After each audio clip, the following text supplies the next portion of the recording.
So, how do you know if something is true or fake? Right? We live in a time of fake news and cons rampant on the internet. One of the hallmarks of the times we live in, which many identify as postmodern, is that everyone can make their own truth. Truth is what echoes true to you for the group and the group which you identify with. The easiest example, of course, is what is truth for the Republicans is not truth for the Democrats. It goes deeper than just holding different values, but that the reality, the truth of our day-to-day life is different. If it were merely different values, we could cope with that. But different ideas of truth? How do we navigate in such a world? I recently discovered that the word Khan, as in Kanjab, is an abbreviation of the word confidence. One convinces another to have confidence in what is said is true. And so they're conned into having confidence, right? So maybe instead of calling our current times postmodern, we simply need to call it the con, because everyone has confidence in their own view of reality and no confidence in what everyone else says is true. It's all fake news, right?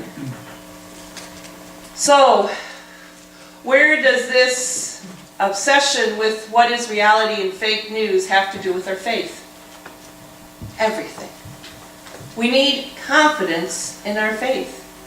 The church doors do not stop current events and culture from entering the church.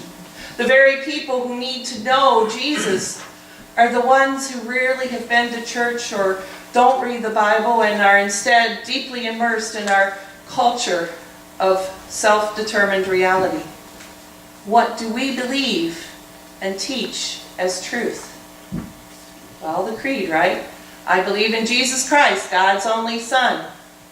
At the end, seated at the right hand of the Father, and He will come to judge the living and dead. And as we heard in Mark today, heaven and earth will pass away, but Jesus' words will not. And about that day or hour, no one knows. Neither the angels in heaven nor the Son, but only the Father. The Apostles' Creed in our Gospel today tell us that Jesus will come again. Jesus tells us that there will be some kind of sign that we know that the time has come, just like we know summer is coming when leaves begin to appear on the trees. How do we know and teach that this is true? Should we even care or think about the second coming of Jesus, when Jesus Himself said, we cannot know what time it will be, and we've been waiting more than 2,000 years? Do we really need to be thinking about Jesus coming that much? Well, our reading from Mark today says yes. We should be alert, awake, ready.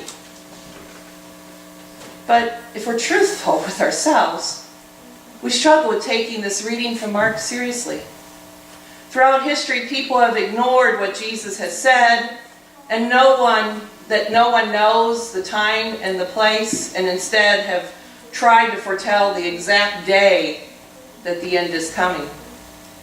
When Jesus will return and who will be selected and who will be left behind. We have self-proclaimed experts trying to teach Christians and non-believers what is the truth. And we have other Christians calling their word fake. We have scary writings in the Bible about Jesus coming. And it's been nearly 2,000 years, and people, Christians and non-believers alike, are weary of waiting. How do we know if something is true or fake when there is debate over how and when something will happen? Well, let's look deeper at our faith and how we know that God is present and how we know Jesus. Well, the Bible records thousands of years record thousands of years of God's interaction with creation, with people. And sometimes these writings in the Bible about these interactions are historical, actual accounts of what happens. and other times these writings are poetry. Sometimes our interactions with God can be only captured and described in song and poetry, because they just are like beyond our comprehension. Sometimes the deepest truth of our faith can only be captured in song and poetry. And this lack of historical details and certainty don't make the facts untrue or make it any less true of what we believe. And Jesus is encountered and known in so many unexpected ways. When you think about Jesus, think of how many times this phrase, about that day or hour no one knows, applies. Think about how Jesus comes into our lives in the vulnerability of a baby, in the extravagant love on the cross, in the surprise of the empty tomb, in the peace that passes understanding, when 2 or 3 are gathered in His name, in the bread and in wine again and again. Jesus enters our lives, comes to us, and about that day or hour where He'll make Himself known, we really don't know. This is our truth as Christians. We need to keep awake, keep alert for all the times and ways Jesus comes into our lives. To be ready to meet Jesus always.